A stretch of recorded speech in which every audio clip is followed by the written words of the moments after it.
Good evening, ladies and gentlemen, and welcome to this week's rather festive edition of Fake Accents Unite. I am joined by the self-dubbed Three Biscuiteers. That would be the Britisher, Rubber Comedy, and Daughter of Albion, also known as Sarah. Hello. Good evening. Custard creams. Mm-hmm. Are you telling me that your biscuit of choice is really a custard cream and not a Bath Oliver Britisher? Well, there's that. I mean, if I ever were to admit to liking Bath Olivers, the academic agent would, of course, never talk to me again. What's a Bath Oliver? A Bath Oliver, it's just about the poshest biscuit known to man. Oh, I should know it then. The reason AA would stop talking to me instantly was it was the favourite biscuit of John Lennon. So much so that it's extremely pricey. It's very expensive. It's put it like this: you could more than likely, weigh its, you could compare its weight to value to gold bars, if you know what I mean. It's ridiculously expensive. It's the biscuit Harrods would sell you. Here we are. This is the Bath Oliver. So. Well, yes, but what we're talking about, that's the Bath Oliver. But, of course, what I'm talking about is the chocolate Bath Oliver. Ooh. You mean... Yes. So if you look at the chocolate Bath Oliver, it is just ridiculous, And John Lennon famously, even for one or two concerts, was paid in chocolate Bath Olivers. That's oh my goodness! No. It's the biscuit of choice for Yoko and myself. Yes, precisely. Let's see, because obviously at some point, obviously, given AA's deep love for John Lennon, if he ever were to find out that I had any interests in any direction that would be parallel to John Lennon's, that obviously would be the end of us ever talking. I mean, they're not that expensive, British. They're about £12 a pack. and to be fair, not everything John Lennon did is automatically toxic. Well, so what you're saying is he basically he provided demand for the outrageously priced biscuit industry in Britain. Yes, I mean it's. I've got to look into this. I'm curious to know why it's called a Bath Oliver. I think it's just the Oliver of Bath. I would have thought. Oliver of Bath. That's his name. Purveyor of chocolate. Made from the thermal spring waters of Bath. Yes, of course. By the Romans, of course. Sorry, by the Romans. I accidentally set Britisher off on the Romans. Although, if you follow the original Roman, if you follow the original Roman recipe, they probably used bath water of gladiators or something. Oh, of course. And of course, ocelot spleens. You know how there's. Go on. Yeah, you know how there are some things from your education that just stick with you. One of those is the fact that they used to scrape the skin of gladiators post-battle once they'd had their bath and they were hot and so on, and they would take things like the oils from the skin, the bits of dead skin, and the nail clippings, and sell them in little bottles as good luck trinkets. So Britisher would buy one. I mean, Britisher made them. You tell me whether you couldn't do that today. Oh, they used to sell that kind of thing. I'm surprised. If you would sell little bottles of the scrapings from Manchester United footballers. I'm surprised Gwyneth Paltrow isn't already on. Tell me there wouldn't be a roaring trade. Yeah. Ode to Pogba.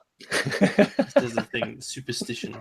We have two super chats actually that have come in. One which is relevant, so I'm just gonna pop those on. One says, "I wouldn't even be on time for you." Thank you, Matchstick.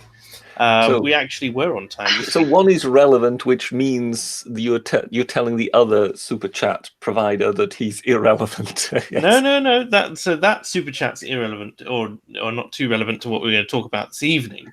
But Dr. By the way, Mark, it's still rude. What? said either way, it's still rude. Yeah, it's still rude, but he is paying me to be rude, so why not? I wonder where you're picking this rudeness up from. Could there be another YouTuber which is a bad influencer on you? Several, actually. I could list them off. Someone who maybe closes his live streams with "and now get out." Well, it would be rude to say, wouldn't it, British? Yes. We have Sarah's favourite super chatter. Can you guess who it is? Dr. Martin Luther Pepe. There's Dr. Martin Luther Pepe, who says, let us join hands and pray for the Easter worshippers who lost their lives in the isolated incidents in Sri Lanka.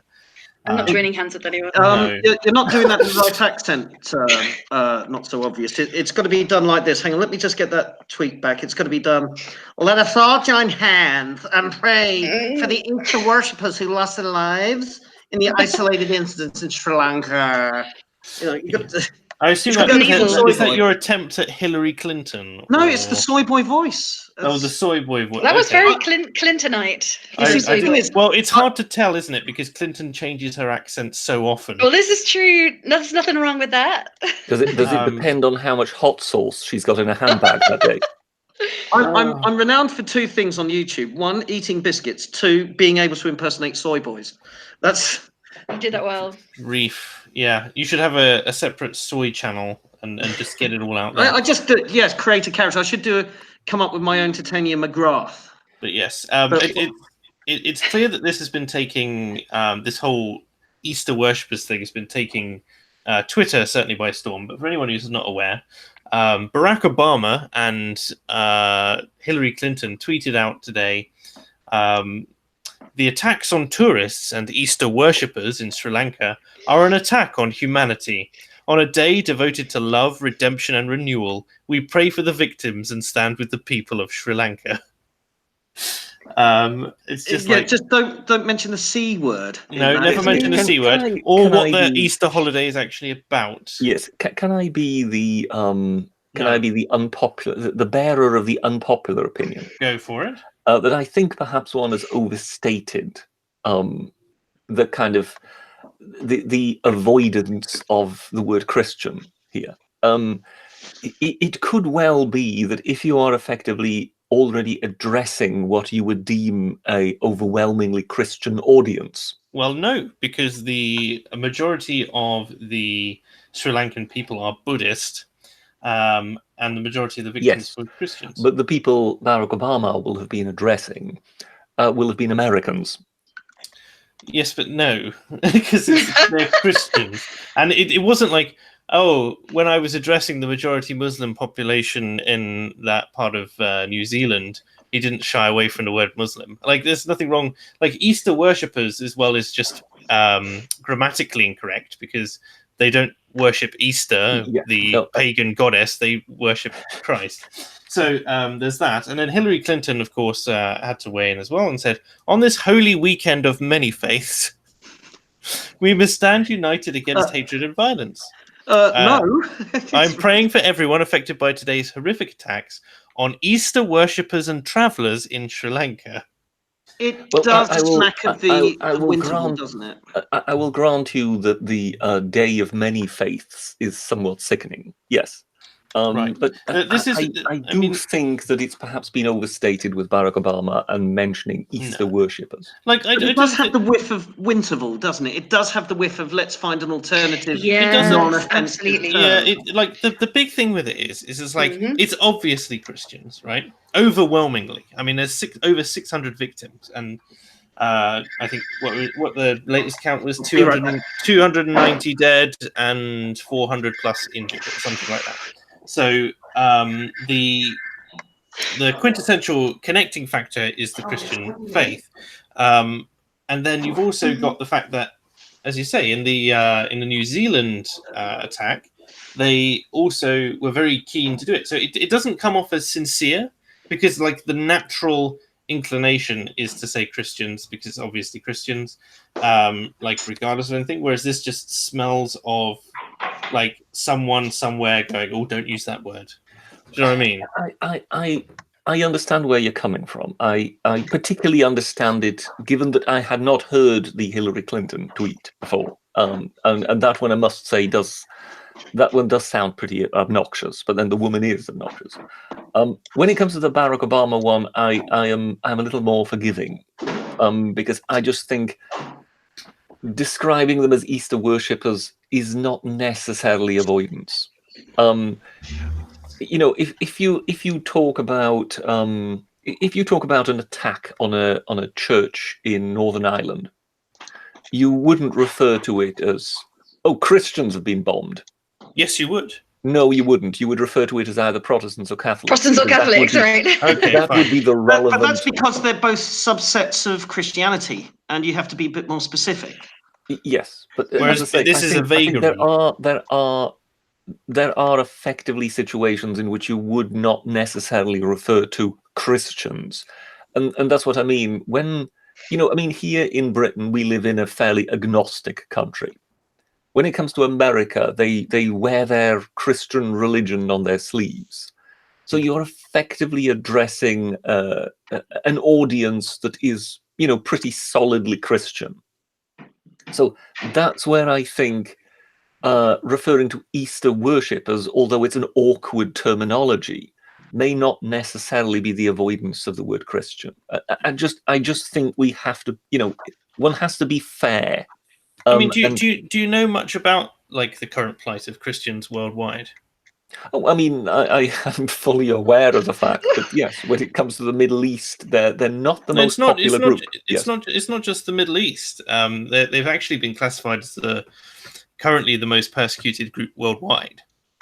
So there's something stupid like on average, excluding this recent event, they were dying at a rate of like 15 murders based off of their religion per month, right? So not 15. Yes, but many of those will have been in the Middle East. I'm sure they will have been. Also China, but it's well, I mean, in China, it's that big question, isn't it? It's what's a Christian? I mean, that's they've had their history with strange Christian faiths in the past, including one of the most bloody, I think, the most bloody war in human history, where someone effectively claimed to be was he just the son of God, or was he the reincarnation of Jesus? I'm not the son sure. of the Son of God. But yes, I mean, it was one of the most batty things of all times, and yet it is the most bloody civil war in human history. I mean, the amount of people who got killed in that. Oh yes, which war is this? Out of interest, I should know. Taiping Rebellion. Sorry, Taiping Rebellion. I think that is the name of it. Yes. Oh right, I see. And it really is that the figures are gargantuan. Well, because some chancer fancied himself Son of God. Oh, see, it's even more bizarre than that. He was a low-level civil servant, and he failed his exams to progress to the next tier. And he got so depressed, he went into an opium den for a week, and he emerged the Son of God. What we know now is that it can trigger schizophrenia. It can trigger schizophrenia. It permanently sort of gave him brain damage. And he came out saying that he was the brother of Christ. But what he tapped into, it wasn't, the Taipings weren't really religious in that way, that they were just so angry and at the Manchu dynasty that they needed an excuse to kick off. And this chap was very charismatic, and he explained the vision. Not so people weren't taken in by the Jesus claims, but they were taken by his charisma in saying, we can do better than the Manchus. We can rise up. We can do this. We can take the fight to them. And he could be coherent long enough to lead armies and to raise forces, but then he would often retreat inside a tent with a load of concubines for weeks, and then delegate things to minions. I think in the end they hired a lot of European officers to lead the Taipings. Yeah, I think he is supposed to have been sort of a complete and utter nutter. I think, once in a while he kind of fell off the edge, if you know what I mean. I think what an amazing segue into our next topic: the nutters, the coconutters of Lancashire. The coconutters. What are we missing? Lancashire. So this is something which was the biscuiteers are about to debate the coconutters. If you segue into that, Mark, I'll be so impressed. If I what? Sorry. If you can segue into that. Into coconutters. Mm-hmm. Of Lancashire. Oh yes. That has the pink sponge and then desiccated coconut on top. What's that one called? Oh yeah, Snowball. Snowball is it? Snowball. Yes. Yeah, Snowball. I like stupid snowballs. Anyway. Oh yeah. So because I was talking in the Discord to some people who were like, you said you were going to talk about the essence of British culture, and there was this piece of British culture on Twitter yesterday. So if I pull this up, it is going to be very not YouTube friendly, I'm sure, but we'll share it anyway because why not?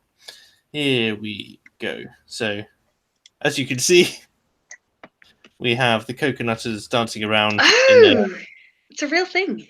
Yeah. This is they're dancing around to kind of traditional. Is it Morris dances? Sort of. It's connected, but it's not the same. Oh. But as you can probably see from my tabs at the top, I've been looking into kind of the connection with Morris dancing, etc. Well, is this something that goes back to their having blacked up for ages again? Well, of course, like everyone's moaning about or not everyone, right? People are moaning that they're black facing, but they're not, right? So it comes from I actually read this 6-page document on what the etymological root of blackface in Morris dancing and associated traditions was, and it's to do with the fact that they didn't want to be recognized, so they would rub soot on their face so that nobles didn't recognize them. Well, I think it was effectively deemed against the law because it was seen as a form of begging, because they would effectively seek to gain money.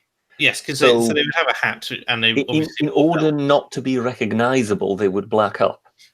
So there was a clear racist offshoot in the 30s and 40s, which they called niggering, right? So the that was obviously bad, but the original roots appear to be quite sound. In the same way that you get, the progressive woman who went into a bar and complained that there were coal miners on the wall in a photograph and that they were wearing blackface and this was offending her. And Mary Poppins. Oh, and Mary Poppins, yeah. It's just when she'd gone up the chimney. And had a little bit of soot on her cheeks. Just a wee bit, exactly. Good grief! Someone has donated 1,000 of some currency to me. Oh my god, is it pounds? I really hope it was pounds, but it's rub. So what does that mean? 2,000, 1,000 rubbers. I assume it's rubles or Ooh, that's very old-fashioned. RUB, yeah, Russian ruble. So it equates to about £12 sterling. Wow, hey, that's awesome. But it's great. I love the idea of rubles. It feels very Tolstoy. And they sent me the Russian for capitalism ho and pronounced about the same. So that's amazing.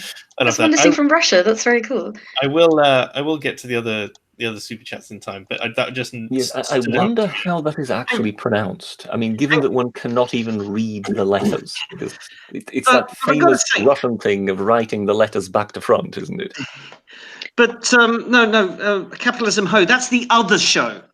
You're on the wrong show. Don't tell the audience to not give me money. Don't. Oh no! You'll never be invited here again. You've got to have your own kind of catchphrase, like capitalism ho. I mean, when it comes to Russian writing, I always found it funny that the famous singer Ivan Rebrov, who of course he was German and he was completely Western.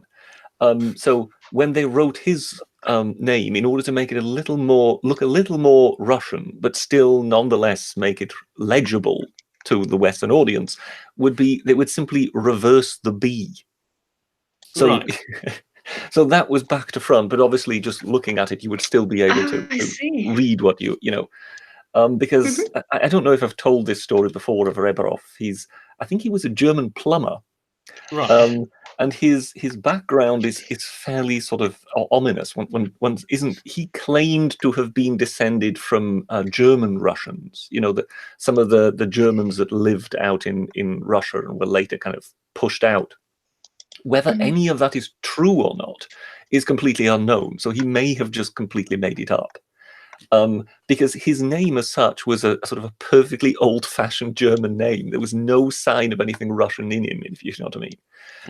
But he took some singing lessons, and his teacher said to him, look, you sound like a god when you sing anything that sounds like a Russian folk song. So I think that's the direction you should take. So he's having more than likely not a drop of Russian blood in him. He kind of taught himself Russian and started singing Russian folk songs. Oh yes, I think the reason this became so notable was because he became the best Russian folk singer on earth. So he was better than the Russians, and he became a world star.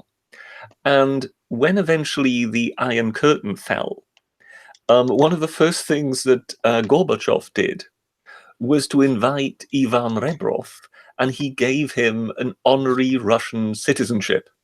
Amazing. And the reason he did so was he said, look, for all the decades that the West and the East have been divided by the Iron Curtain, you were the only positive example of Russian culture in the West.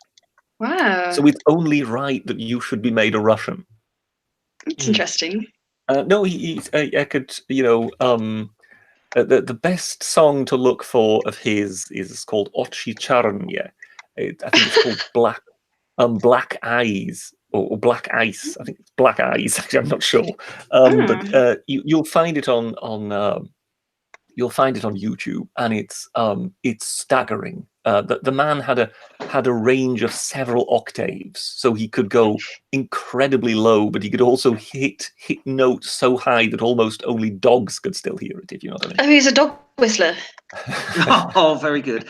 Oh, God. I'm just going to add to the British point that it's interesting that they treated this chap with such reverence in Russia, because during the years of communism, they treated their top musicians and composers horrendously. And the gymnasts, horrendously.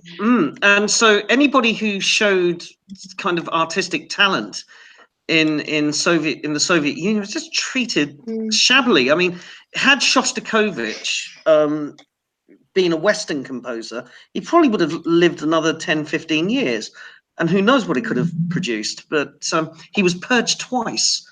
And leading musicians that played with Shostakovich were just, they were sent to not quite the gulag, but to quite horrendous places. There was the cellist Rostropovich, who did a protest cello piece in 1968 over the Soviet invasion of Prague. I mean, that's a very musician thing to do, isn't it?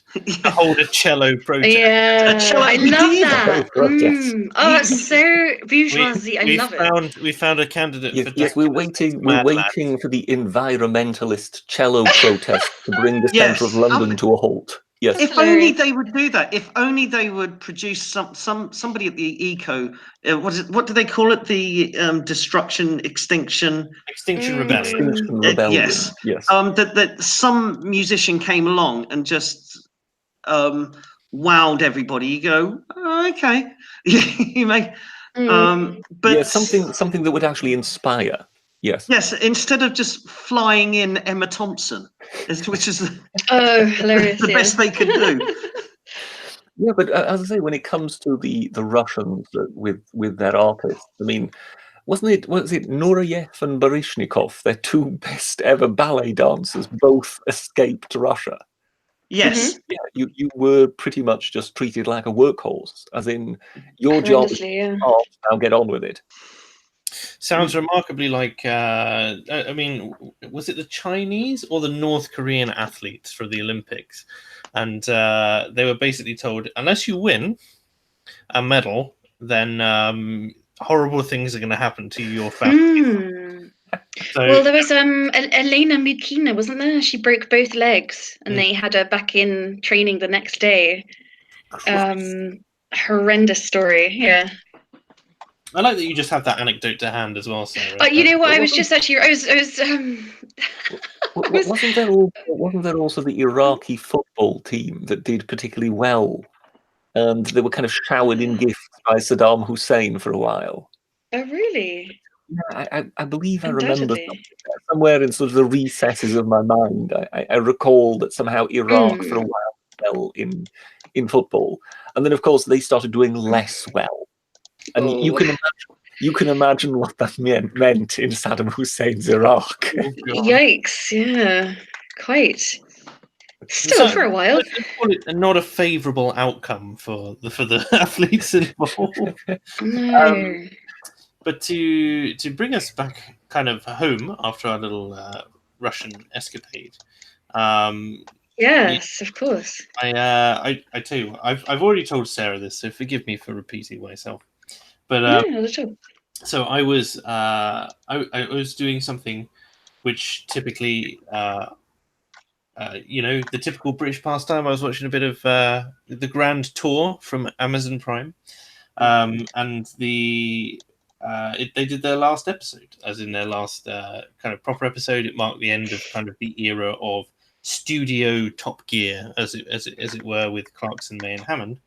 And they did this lovely kind of send off, this kind of montage, but they were also kind of doing a send off for the death of Ford, because Ford is going to be discontinuing the Ford Mondeo and a load of stuff because sales are so poor for them now. I think they did something like they went from selling 129,000 units a year down to, if you exclude dealerships buying them, 900 in 2017, which is quite a substantial drop.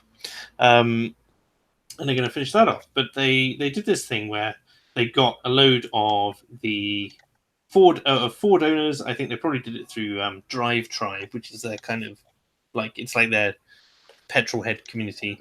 And they just said, anyone who's got a Ford and wants to come up, we're going to be in Lincoln Cathedral. And then they did like this kind of mildly comedic send-off where they got all these cars up together, and then they sang some hymns but replaced the word Lord with Ford, and stuff like that.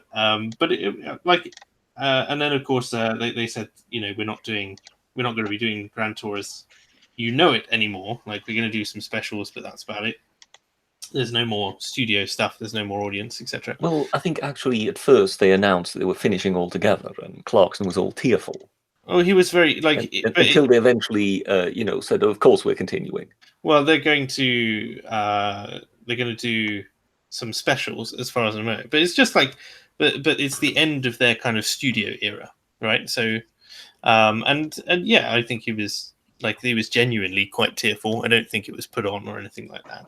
But the whole thing, and I was just reminded of the things which bring British people together, because they did their Ford show, and they talked about how, effectively one in 4 cars or whatever at some point was a Ford, and then 1 in 10 was this one particular Ford, and everyone knew kind of everyone's social pecking order by the badge you had on your Ford and stuff like that. And it's because everybody knew what letter meant which letter meant what, because they designed it that way, and it literally changed the way and of course if you had the word gear written on the back of your Ford, it was extra special. Exactly. So it was this whole thing of just being reminded of British working history and the manufacturing industry, and kind of the things which are kind of quintessentially British, because the manufacturing industry had a profound effect on British life, and there are people who were clearly massively impacted by this as either employees or as kids. Their dad brought back this car. There was this montage of people holding the photos up of them as kids sitting on the bonnets of the car that they own now, or like their dad's car, and it's what inspired them to get into racing or into getting this particular type of car and that kind of pedigree. And like it was really lovely because there was that, and obviously they took over Lincoln. Now I lived in Lincoln for a couple of years, so I've got a personal attachment there as well. But it was very fitting, and so I thought we might want to talk about kind of the bits of British culture that aren't like I guess the stereotypical. Oh, we like tea and fish and chips and eating ice cream when it's raining. You know, like what are the things which bring the British people together to you know, in a kind of collective sense, even if we don't realize it until we realize it, you know, and that sort of thing. So, any thoughts at all? Yes, I'm going to throw a couple of out there. I'm going to say gardens and model villages, because they are things. I mean, gardens in particular, I think, are a thing that unites British people. Everybody likes going to a Royal Horticultural Society place. You know, just pop in there, have a look at everything sort of beautifully kept, maintained, and all the flora. I mean, I don't live that far away from Wisley, which is one of the biggest RHS places, and it's always packed, and everybody's just it's not so much looking at things, it's being in that environment. And I think people absolutely in Britain, I think gardens are a thing that does unite. If I had the money for it, I would spend so much time in National Trust locations. It's unreal. I used to when I was younger. My parents had a membership, like a gold membership, so which is one which never wow, I'd love that. Never runs out, and basically we would just go all these places. We also had Rudyard Kipling's house was nearby. That was National Trust curated. It's called Bateman's, and that was great. We used to go there on the weekends. There was when you went to Rudyard Kipling's house, did they sell any exceedingly good cakes? No, but they're missing a clear market. They really are missing a treat there, aren't they? So there's that. There's like, so where I used to live in the southeast, so it's all Sussex, and so there's places like Firle, which has a big house. Firle's a really funny one actually, because it's a big manor house that they open up for 3 days a year, I think it is, but most of the house has been modernised because the family actually still live there, and it's just really funny that you can occasionally see them if you go and visit it, as I sometimes have. You can occasionally see whichever generation it is who's living there at the moment through a window, looking a bit peeved at all the hundreds of people who are just traipsing through the grounds. But it costs a fortune to maintain everything. But they do like they change up the layout every year so that they can show it off basically. No, we do love that sort of thing. I remember it kind of reminded me of a scene in the series Downton Abbey, in which towards sort of the end they start doing the same. They kind of, as an experiment, they open up the great manor house to the public, who can pay a bob or two and go and see how people live. And I remember the Lord kind of I think he's just had some kind of health episode, so he's in bed. At one point, some kid walks into his room, and the kid is kind of bemused as to why his parents want to see this place in the first place. And the Lord is lying in bed looking at this kid, sort of wondering, what are these people doing in my house? But I need to ask Rhubba, when you say Wisley, is there a shooting range there, or was there a shooting range there? No, that's the similarly named Bisley, which actually isn't too far away from Wisley. So where I live, again, you go in one direction, within 20 minutes you're at Wisley. In another direction, 20 minutes you're at Bisley, which is the home of British military and competitive shooting. I mean, it's open to the public. You can go there and shoot. In that case, I must be misremembering it, because there's a wonderful line in the series Dad's Army, where in sort of some of the old black and white episodes, they're basically they're sort of faffing about at the shooting range, and they're kind of not giving the correct results because they just think, well, anybody of their platoon who's shooting at targets will miss anyway. So they just always wave the flag saying miss without realizing that one of the visiting officers is actually shooting. So obviously he wants to know what on earth is going on and calls via the telephone to the people doing the marking, as in, why are you constantly saying I'm missing? I'm clearly not missing. So once they realize who it is, I think it's Private Walker who goes, oh no, it wasn't him, you know. And this is what I understood. It must have been Bisley. I misremembered Wisley. So he basically says, oh well, the man shot at Bisley.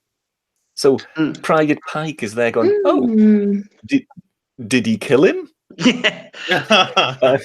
And Walker just goes, no, he just wounded him. Sort of, you moron. I was just going to say, Rhubba, you giving the directions to your house in such a convoluted way has to be one of the strangest self-doxings I've heard in a while. Yes, you're still gonna find exactly where I am. But anybody good at triangulation out there? They might be in with a chance. Actually, I knew some chap who did some kind of radio he actually had trophies for radio triangulation.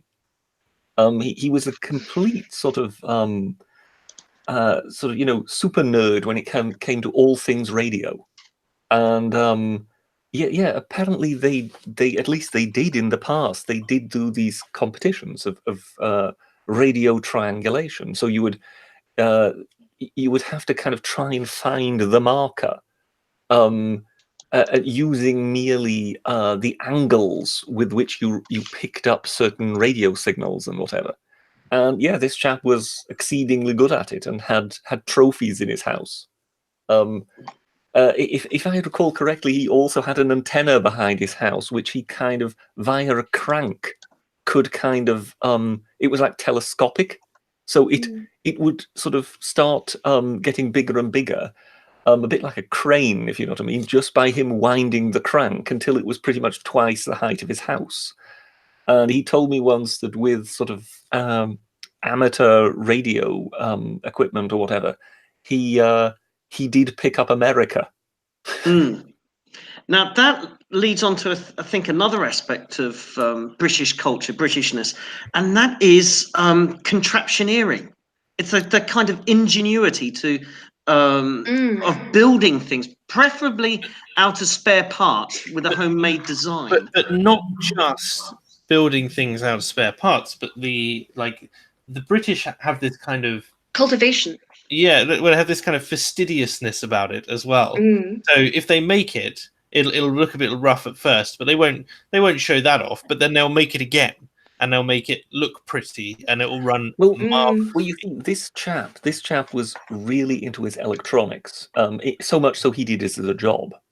And he was quite good at sort of keeping very high quality electronics going, maintaining them and whatever, in some cases for commercial use.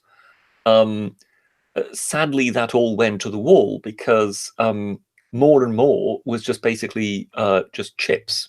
And when they went wrong, you couldn't do anything with them.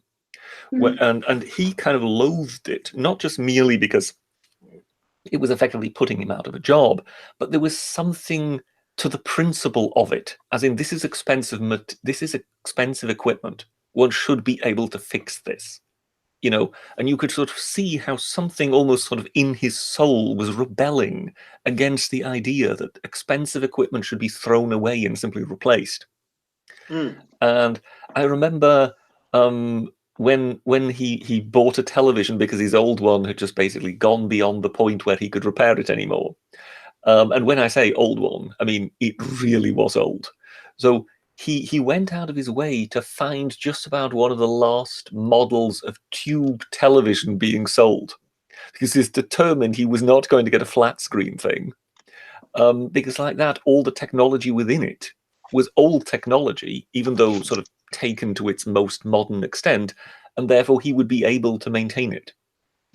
And there are certain things that I think all British people kind of admired to the point of reverence. And if anybody remembers Trevor Bayliss and the Clockwork Radio, when a man just basically said, well, if you are in parts of the developing world where you cannot get batteries or mains electricity, how would you listen to the radio and get information?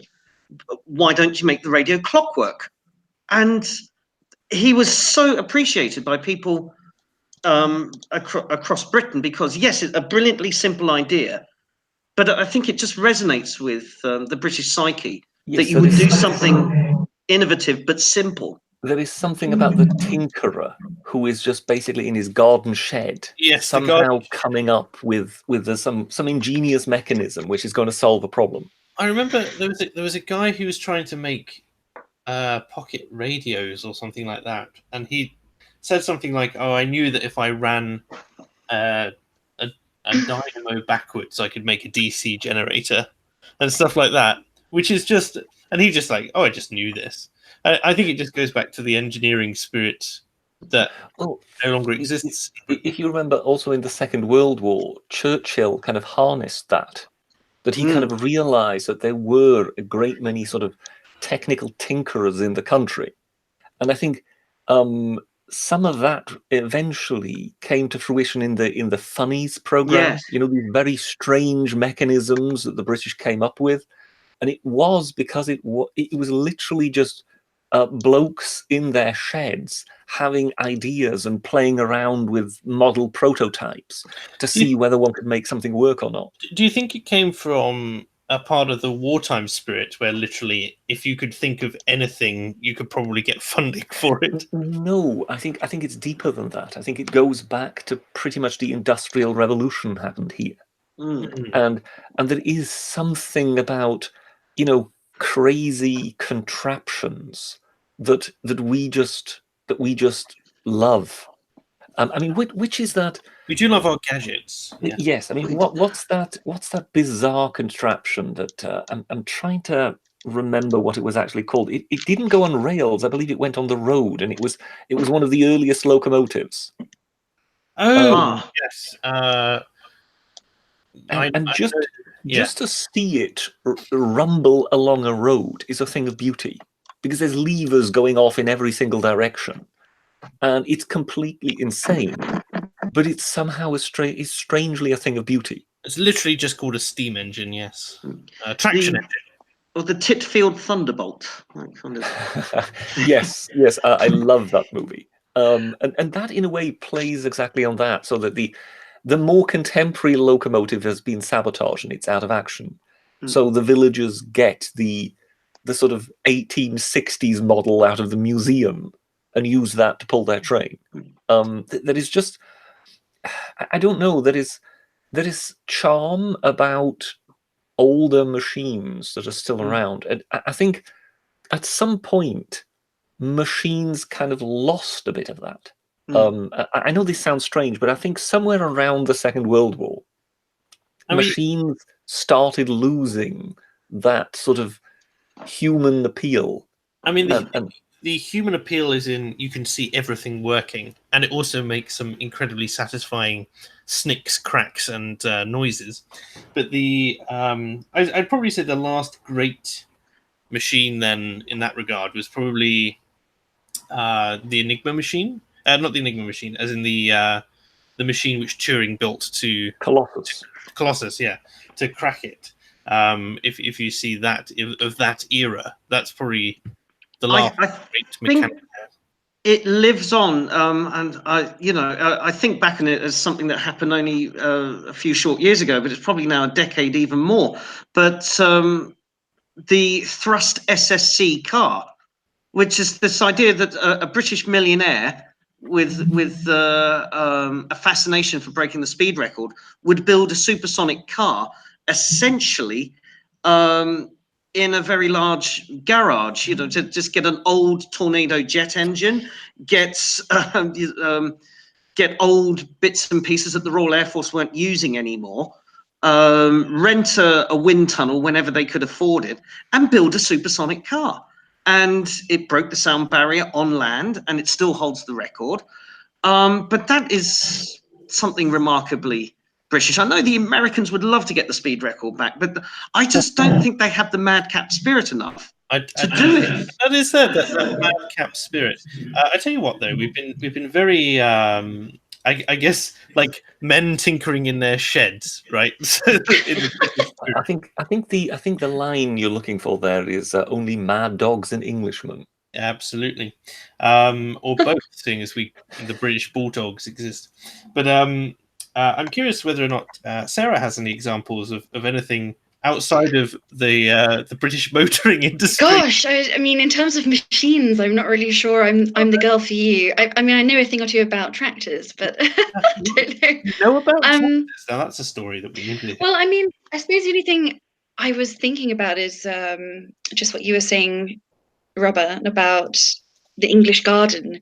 So I've been recently looking in work at Humphrey Repton, who's a landscape architect, and Capability Brown. So the 18th century garden, I would say, is very idiosyncratic of Englishness. I think we have this kind of not an obsession, but like there is this understanding that there's a certain period of British architecture, because obviously we have this big history of like different periods of architecture for our buildings, which a lot of newer nations like the US don't have, for instance. So like there's going to be people who really love Tudor style squat houses. There's going to be people who, well, they tended to be shorter, so that's actually I agree. That's the right expression. I just love the expression. And then you've also got things like the Jacobean and Elizabethan, like where they decided highest ceilings. We want the highest ceilings in Europe. Well, one of the things I love about the gardens was after the style of, it was actually at Versailles, the Petit Trianon, which is the little garden of follies and sort of little enchanted world that was built for Marie Antoinette. And so I think in England we followed the idea of the pursuit of beauty, which is something that somewhat possibly has been lost, or at least needs to be rediscovered. I just find it funny that Marie Antoinette should have had her own garden. I just wonder whether she had any cake in it. She ate it too, I believe. Yeah. I think that quote actually comes from Rousseau. But there's a thing where, like, a lot of British people, like, because our system of trying to get, we're now, our government, shall we say, is obsessed with trying to preserve more so than it is with trying to create new objects of beauty. So you'll see things like the National Trust taking over properties. You see it in things like the planning permission stuff. Like where before, you can imagine if you were rich, you didn't really care what the neighbours thought. You built what you wanted to build and impress people. Whereas now we have like all sorts of regulations. But most of the kind of big building projects for British engineers, landscapers, that sort of thing, typically go abroad, I think. Well, I think there is also something else to be said when it comes to that, because I agree sort of with the broad stroke of it, but also what you have to understand is that in the past, everyone was free to build what they wanted, but they were also free to knock down what they wanted. And therefore, the beautiful buildings remained standing, whereas the absolutely hideous ones, one didn't care whether they were 250 years old. One looked at it and went, oh God, that's got to go. Do you understand what I mean? So in a way, it kind of sifted out the bad stuff. Well, they had an entire sense of the city as being, one of my good friends is an architect, and he was telling me about how they saw the city as a kind of a piece of sheet music. So everything had this, how can I put it, synchronicity, I suppose, not in a sort of totalitarian sense, but so you'd have Paxton and Nicholas Hawksmoor and Wren, that's right, and just of course Christopher Wren. The idea of building London as a kind of cultivation of beauty and identity, as opposed to this sort of functionality. But there was I really loved that, the idea of a human accomplishment or achievement as well. Just what you were saying a minute ago about the sound barrier. Was that what you were saying, Rhubba, about the car? Yes, the car. It's just about I suppose the one thing that about the British that is particularly admirable, and I think we should trumpet more, is that we are people that come up with an idea that hardly anybody else in the world would take seriously, and we run with it. Whether it's trying to get to the South Pole, which we famously came second. Of course. I think the idea of getting to the South Pole was our idea first, and and other things like it's just even climbing Everest. Even the Nepalese or the Chinese will go, "Why would you want to do that? Why would you want to get to the top of that?" I was just thinking of the film Scott of the Antarctic, actually, as you were speaking, and of course the temperament of Captain Oates. It feels terribly British to me. So as not to hold the rest of his team or put their lives in jeopardy. I'm going on a short walk. I may be some time. It's funny when you sort of, because we, in a way, I found a way of bringing this full circle. Sorry, I just, before you do that, Britisher, I'm just reminded of that damn quote from Red Dwarf, where it's just like, how do we know that Captain Oates actually said that? And it's like, if I was the last person left in the tent, I'd have eaten him. I'd have bashed him over the head with a spade, and then got like, who do we know this from? The only surviving member. Well, he's going to say, oh, he did something noble and heroic. He's not going to say, oh, yes, I wonder what he could have said whilst dabbing up his last ghibli bits with a nice bit of gravy and bread. It's not a bad point, is it? when it comes to the South Pole, and so there of course there was a wonderful sort of example of this eccentricity shown by the very crew we were talking about earlier, and that is when they were still with the BBC and they were Top Gear. Clarkson, May, and Hammond went to the North Pole in cars. Well, they did, yes. And I mean, you followed this kind of extraordinary journey, which it's sort of, the further north they got, the more they seemed to kind of descend into the abyss of hell. That particular special was also really interesting because it was more serious than perhaps their other ones. Yes. Because there was so little help available. Yes. And so they had things like, they consulted, who was it? Like one of the polar explorers who was just like, was it Ranulph Fiennes? Ranulph Fiennes, yes. And they were like, you are going to start to hate each other, and you're going to have a shotgun. So be conscious of that fact, and stuff like that. It was, as I say, it's one of those things that it just what Rhubba said before. Any other nation would go, why do you want to do that? What's the point of that?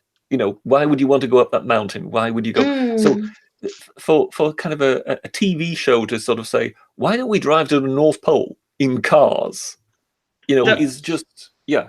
There were two other aspects of that program which I thought were extremely British. One, at one point, they drive past an abandoned B-17 bomber and they don't comment on it.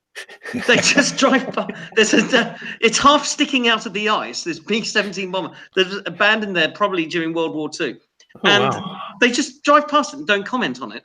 And the other one is James May grumbled and complained the whole journey and was saying, I don't even know why you've made me come here. And Jeremy Clarkson said at the end he wanted the Guinness Book of Records to recognize James May as being the first person to go to the North Pole who didn't want to go there. Yeah. And did they?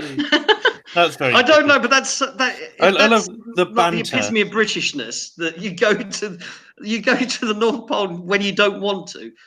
I just, I'm thinking about all these things, right? And as silly as Top Gear is, like, but embracing the British spirit and so on.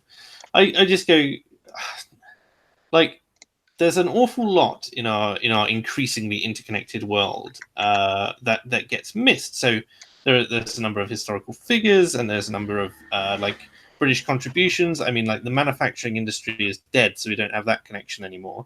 And I'm just trying to think about what continues to connect us, because certainly our education system doesn't teach us that. I mean, I even had one of my lecturers say to me outright that promoting British values was a mistake.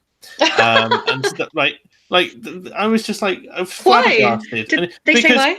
Yeah, he would have rather they were called universal values, because to call them British values was to assume that the British owned them. And I would like in subtext. Actually, I would like to point out that you're more than likely misrepresenting what he said. Chances are, first off, he was not just some lecturer, but he was more than likely someone called François de la Puissant. And I mean, that's a very funny name for a Canadian, but yes. What he was basically saying to you was, no, I think the French Canadian promotion of the English values is stupid. No. So he's Canadian, but right? This guy, he's Canadian, but he's lived here for many years. But he's a very progressive man. God. But the thing about the Canadians, we know they're quite progressive, but they are also quite stoic, and they will endure hardships, and they will put themselves out when they don't have to. Where did they get that from? Well, it's like regardless, it's like, here are not the value, like, you could call them universal. They are British values, because it's not that the British own the values, but you must have them in order to be considered British. So it's like, if you don't hold to these values, or if you hold some of them or all of them, you can be from somewhere else. But in order to qualify as British and embracing the British culture and tradition, you must have these values, right? Yes, and you must not merely pay lip service to the values. No, you actually must mean it. It's a flaw on British values, culture, and tradition. It's not a ceiling, and it's certainly not a catch-all.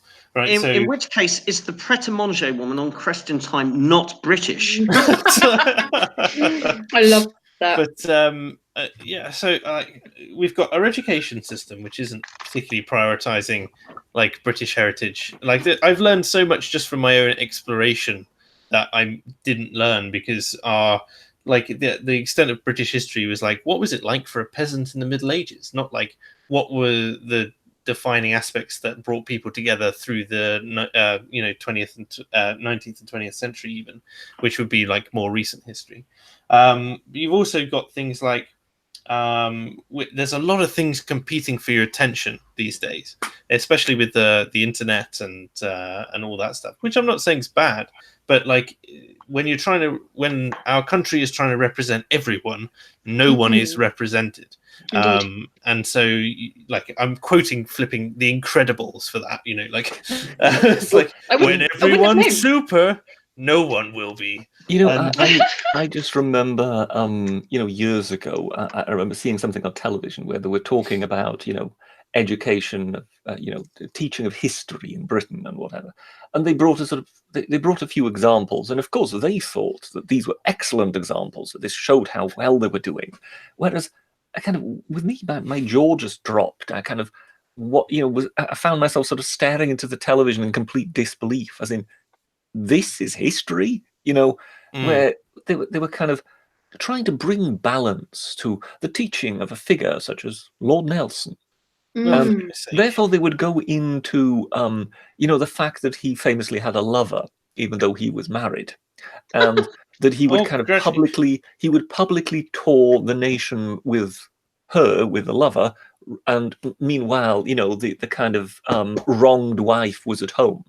So they were kind of teaching that, oh well, yes, he won the Battle of Trafalgar, but he was also very bad to his wife. Did they mention?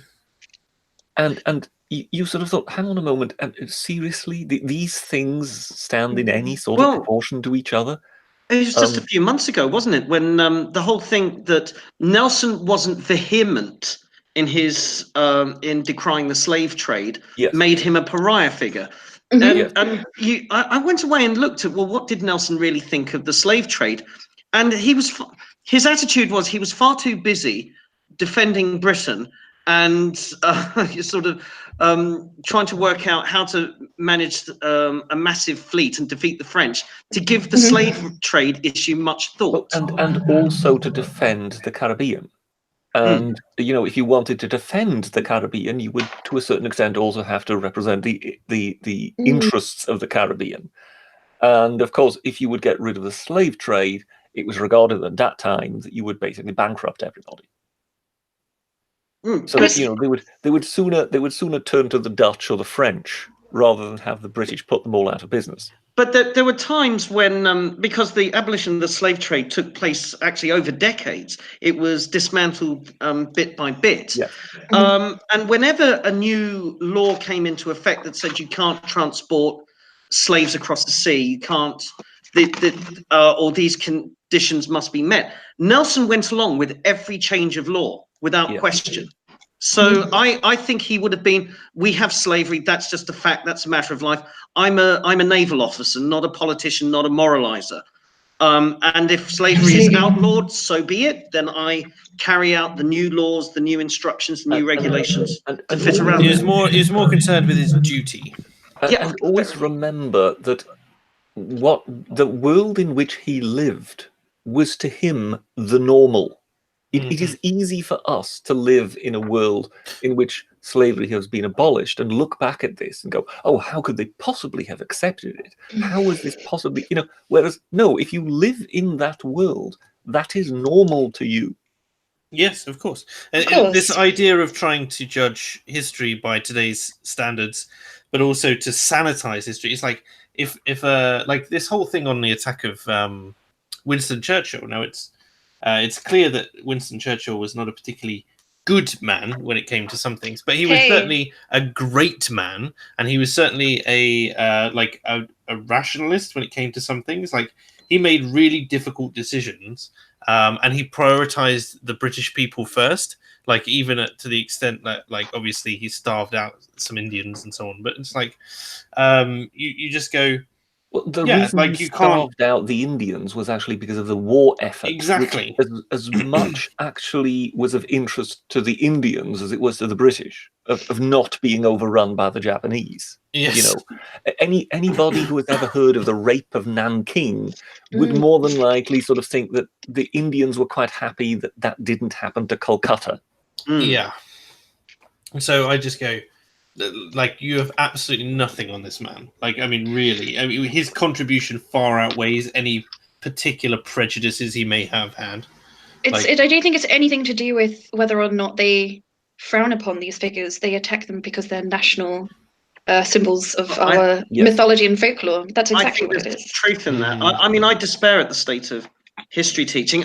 There's one thing I blame for the decline of standards of history teaching in Britain, and that is horrible histories, because they were meant to be like these jokey little books of all the gruesome bits of history that you don't normally get told, but somehow they got on the curriculum. They were never meant to go on the curriculum. They went on the curriculum. Oh, really? Yes, you get all these schools. I mean, my son's schools, they're not core of the curriculum, horrible histories, but sometimes TV episode of the TV show will be shown. Sometimes they're encouraged to read from the books. And so you have children growing up who just learned that the Romans didn't achieve anything. They just did all these gross things. That the Tudors didn't achieve anything. They just did all these gross things. Every era is just depicted as gross. I tell you, you have a point. You have a point there, Robert. What I typically remember from all of my history teaching was a constant stream of a focus on what was bad in the era, as opposed to what was achieved and like the strides forward. The only exception, I would say, is the abolition of slavery. We learned quite a bit. I learned quite a bit on Wilberforce, but like, I don't know what the state of it is today, but it wouldn't surprise me if that was worse nowadays. I think in my day, we were taught mainly British history, but it was from a sense. It was either achievement, so we learned British achievement or English achievement before 1700, and we were just learning all of the achievements that make us the nation we were today, which would have been the late 70s in my case, and then some of the uncomfortable bits of history, or the bits which divide opinion, like the Wars of the Roses or the English Civil War, was treated with a kind of ambivalence, and some of us I can't remember the royalists, some of us lean towards the parliamentarians. I tell you what, I can't remember hardly anything about the Wars of the Roses at all. Can I sort of chime in here, because Robert's just touched upon something which I think is actually another. Is it a chocolate bath, Oliver? Well, no, something that further, again specifies the British. Not only the British. There are one or two other nations, but this is just it. I think one way in which you can kind of identify an enlightened and really truly advanced nation is how it treats its history and how it treats, in a way, the horrible bits of its own history and its own misdeeds. Now, one of the things we always get by the progressives is kind of the accusation that we kind of gloss over the bad things that the British Empire did, or that and you sort of think, well, no, we don't. That's just it. Now, obviously, every nation will tend to rather concentrate on the glorious side of what it got up to. That's just kind of in the nature of the beast. The achievements will be heralded rather than the worst parts. But when you sort of see the kind of the truly modern, the truly enlightened nations, they will acknowledge nonetheless that they made mistakes. Whereas, you don't have to look far to find nation after nation after nation that simply doesn't acknowledge that it did anything bad. I mean, you look at the Japanese attitude towards its history in the Second World War. The absolute ghastly things they got up to. They don't want to acknowledge that they happened. You look at a country like Turkey with the Armenian Holocaust. The Armenian what? These nations all over the world. I mean, because pretty much every people somewhere in history has basically got blood on its hands. And yet, you find nation after nation after nation which is not willing to acknowledge that it did such a thing. And when it comes to the British, we are actually willing to acknowledge that we did wrong things. Very often, we were actually the ones who documented the very crimes we committed, if you know what I mean. Not only that. I mean, yes. I mean, particularly in the Victorian era, there were great. Obviously, there were great triumphs, and I will take a very pro-British view when looking at the Boer War and a few other of the colonial conflicts.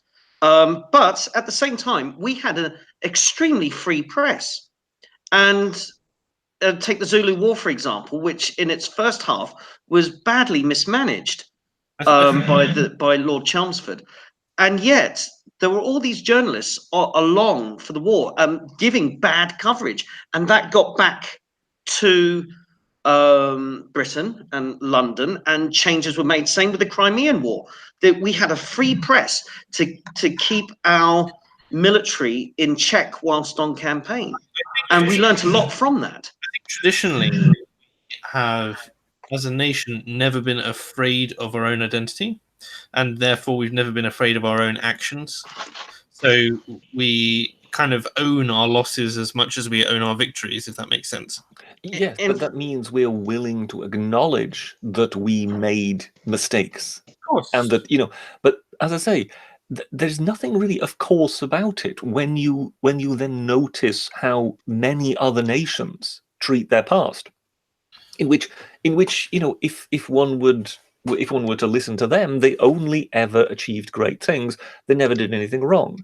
I mean, I remember it might have been Channel 4 or something like that. They were doing this goes back years, where they were kind of talking to Middle Eastern historians and whatever. So these were professors, these were doctors of history and whatever, who were talking about the Crusades.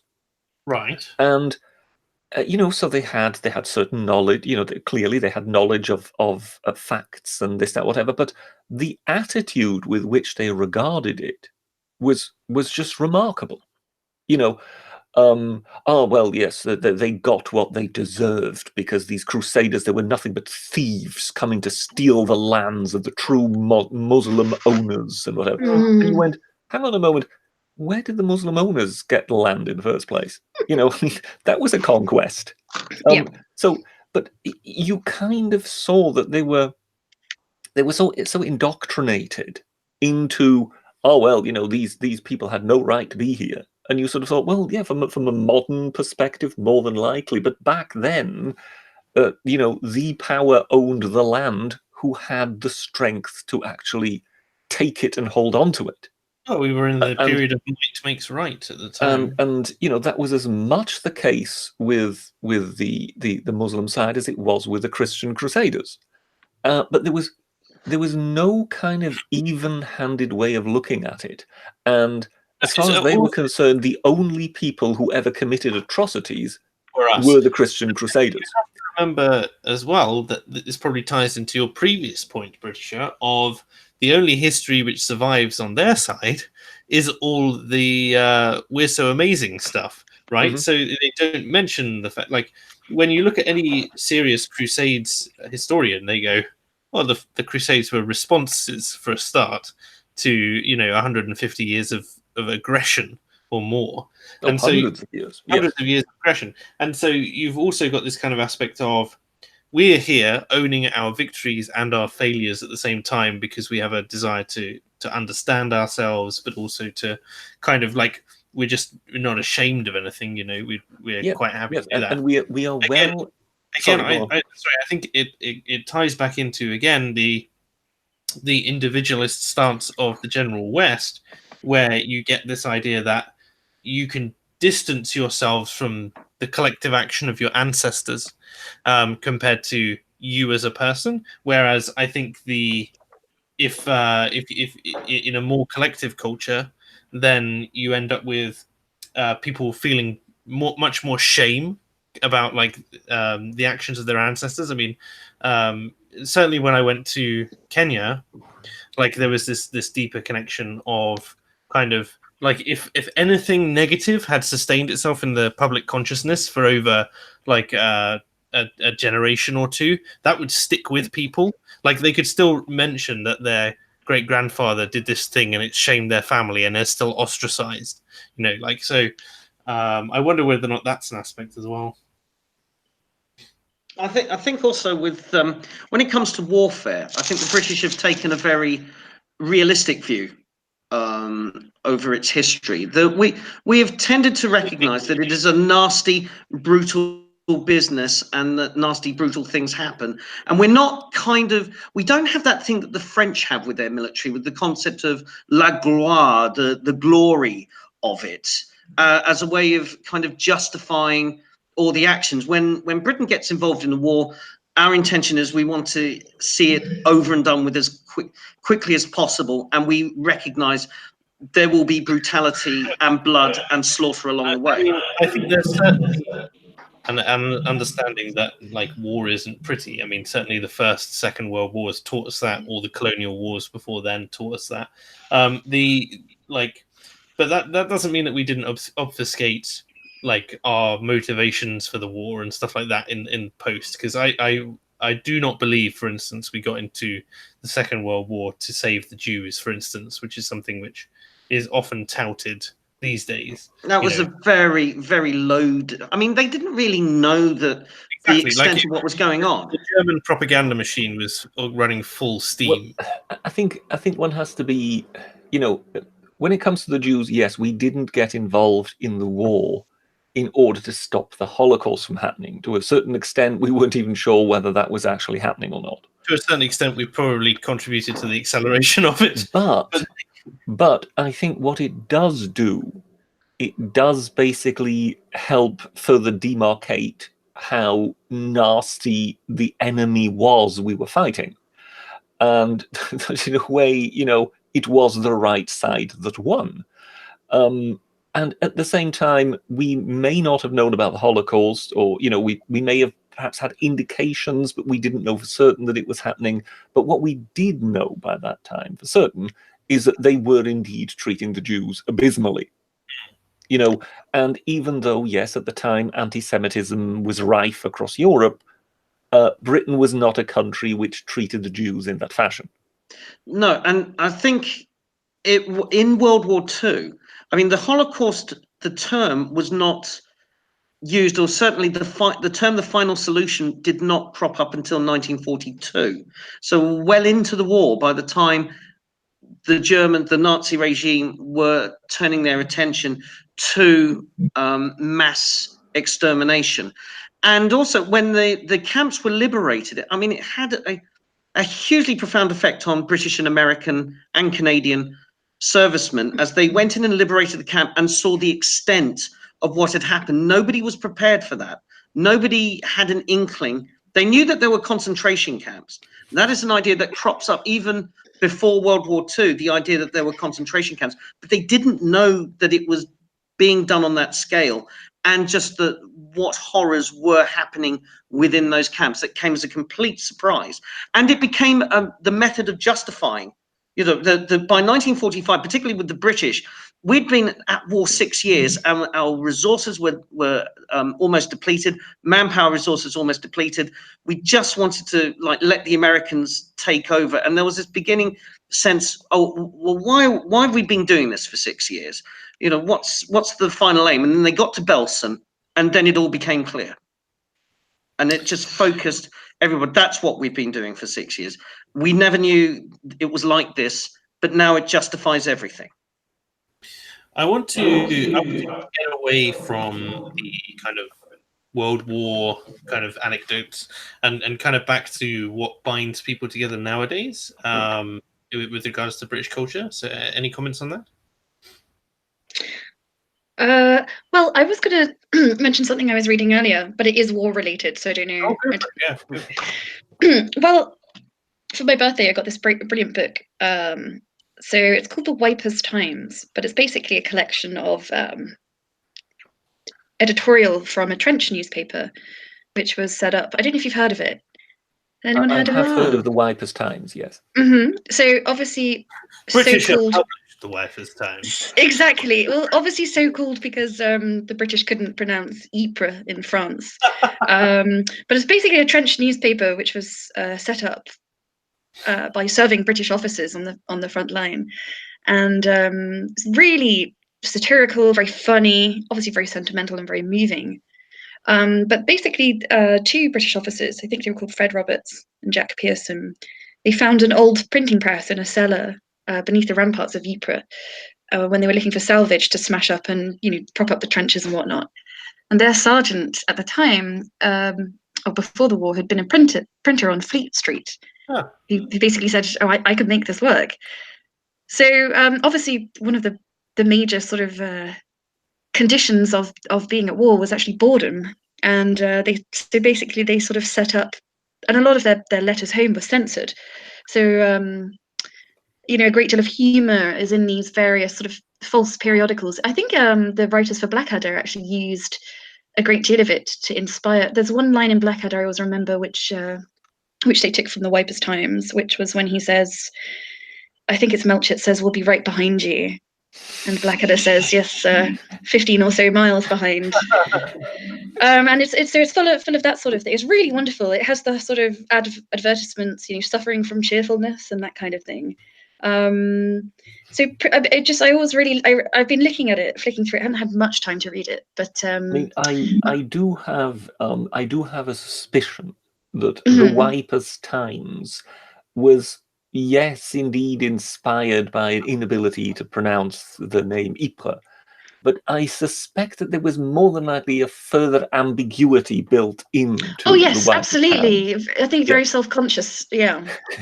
Which feels very British to me. So I liked that it was produced in the most sort of hostile of environments, but it's this, I think a really nice testament to the British capacity for irony. And I think that links into another aspect of Britishness, which is the sense of humour, which absolutely. is, I think we are still the cutting edge in world terms of just a sense of humour, because we can be very dry and droll and very sarcastic, and at the same time be extremely silly and obtuse and surreal, and it all sits comfortably alongside. Well, I think there is one particular aspect of the British humour that kind of plays into this whole Wipers Times thing and whatever, which is the kind of really black humour that somehow, in the most miserable of conditions, it will be the British who will basically be sitting there going, "Oh, this is going well." Oh, absolutely. Whereas somehow, the other nations don't seem to possess that. It more What are than you likely. talking about there, Britishers? The Germans are the funniest of them all. Of course. No, I mean it's rather telling that the Jews are also famous for their sense of humor, and Yes, it they're was very good more at it. than likely also derived from the ability to kind of, point to the ludicrousness of a situation when once again everything's going wrong. I mention it as I've mentioned many times, but there's a book called Last of the Few, which charts the diary entries of the Women's Auxiliary Air Force and the Battle of Britain pilots, as well as some of the senior commanding officers who signed on pilots. And there's just like the anecdotes in that book. Like some of them will make you laugh, some of them will make you cry, but it's a touching reminder of just like how the British reacted to the fact that like they were in such dire situation. And my favorite, which always comes back, is the Squadron of 30, which has been knocked down to 3 aircraft, who get told that there are 80 Luftwaffe coming over the channel, and they're to actually go out there and meet them. So they send them up, and they go there to find out that it's not 80 Luftwaffe, it's 800. And so the squadron commander's there, looks to his left and right and goes, "All right, lads, usual plan, surround them." Like, yes, I think it's what they in those days referred to as a target-rich environment, wasn't it? Target-rich environment. And, but it just like it gives me chills because you know that those people probably died, but it also gives you like this sense of that kind of backs to the wall attitude that the British had of just never giving up and always making the best of a bad situation. And there's a wonderful bit in A Bridge Too Far, which is actually a real incident that took place, and they put it in the film. And that is the 1 battalion from the 1st Airborne Division, British, of course, completely surrounded by the SS at Arnhem Bridge. And the Germans come forward under a white flag and says, "We've come to discuss the issue of surrender." And the 2 senior British officers at Arnhem just went into a mock conversation, sort of whispering and talking about it. And then the commander, Colonel John Frost, turned to the German and says, "We've had a discussion about surrender, and we just don't have the facilities to take you all prisoner." Well, I think to a certain extent, there is something about the humor in those times, which is that basically, you don't have a lot with which to shoot at your enemy left anymore, but in a way, your humor is pretty much sort of your last line of resistance. So as long as you've still got your humor, you're not beaten.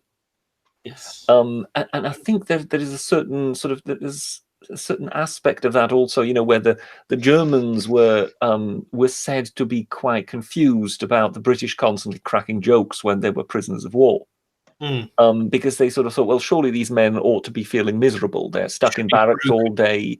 They're being asked to constantly stand in line and be counted every day in the mud, even in deepest winter, and they're still making jokes and laughing.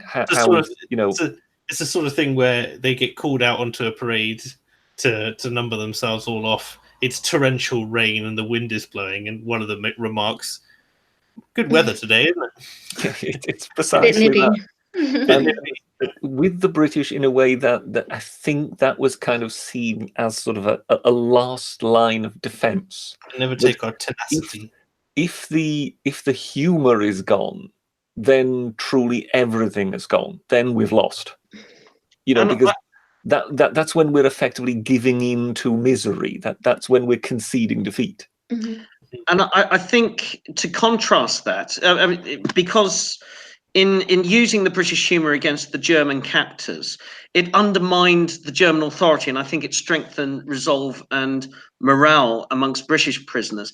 But to compare that with the experience in the Japanese camps, where they absolutely broke the minds and spirits of prisoners. I mean, and it didn't matter what nation they came from. You know, Americans, British, Australians, they all suffered horrendously. And I think you find fewer examples in recollection and memoirs of that humour coming through, and you just get the impression that mentally, the Allied POWs were pushed to the limits. That not even the sense of humour could carry them through. The essence that the Germans would have been incredulous at the British sense of humour, and the Japanese would have chopped your limbs off. Yes, exactly.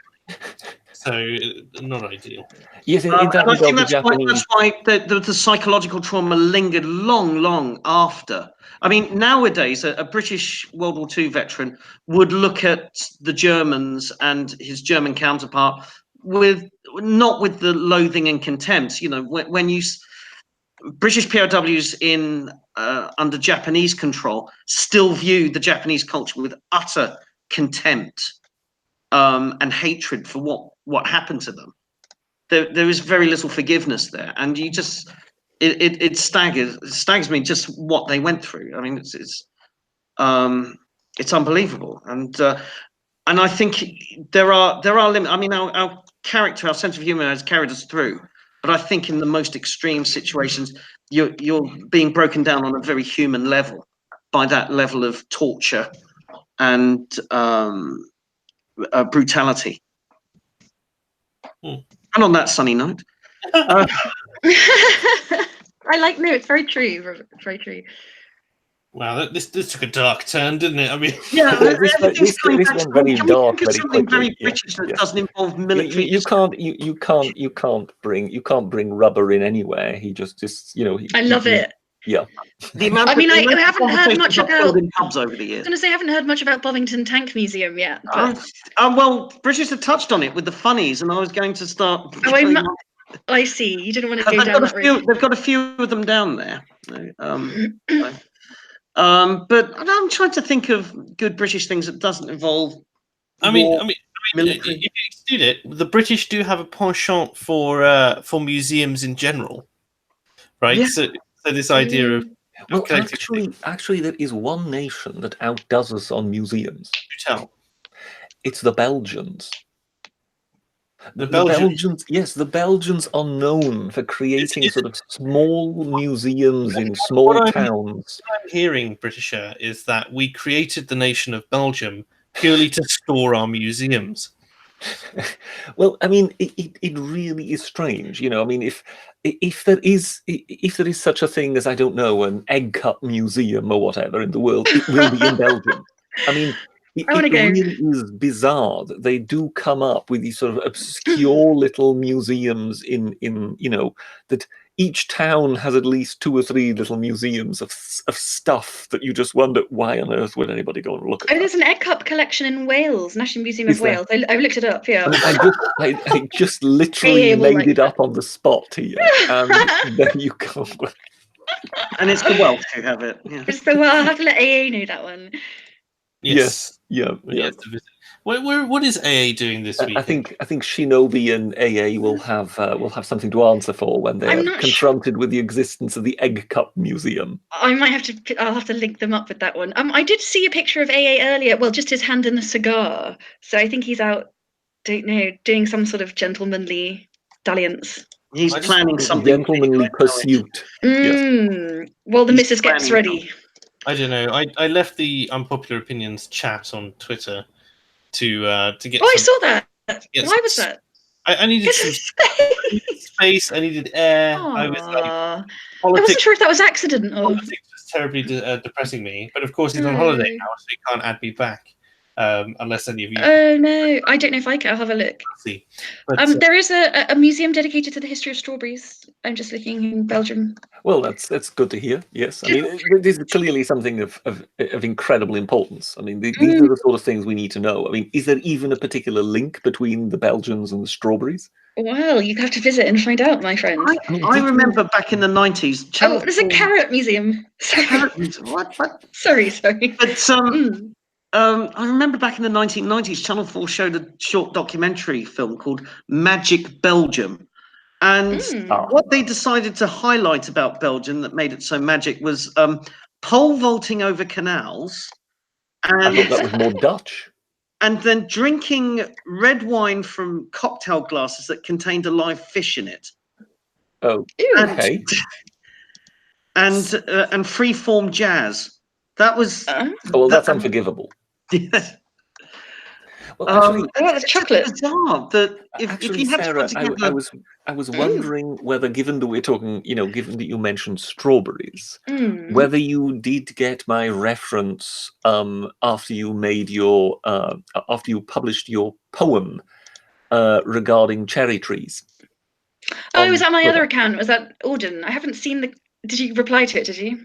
I replied saying that what you're really wanting to say is thank you, Lucullus. Oh, I haven't seen that. And and I sort of wondered, well, is this too much of an in-joke and it passes everybody by? Because now, please, everyone, please, prepare for the not so obvious groan, because Lucullus, of course, was a Roman commander. Is that sort of like an A.T. Brutus, but thank you, Lucullus? Is that? Well, I mean, he is famous for bringing back cherry trees. Oh, right. Because the cherry, it's the Romans in that regard were famed for kind of spreading produce.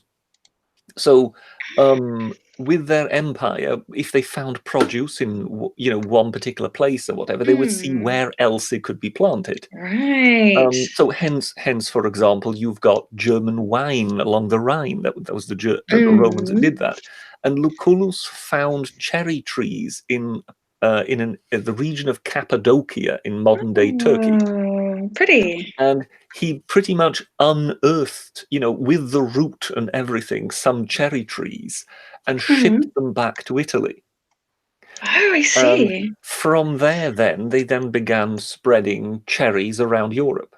So if people if people wrote poetry about cherry trees in Britain in the spring, that's what I mean. What you really need to say is thank you, Lucullus, because he was the one who famously found cherry trees in a strange part of the world and decided to bring them back. W.H. Auden via Lucullus. I love that. I love a good provenance, as they say. I believe outside Rome, there were several sort of very, very wealthy men in their day who basically built gardens sort of immediately on the outskirts of the city of Rome.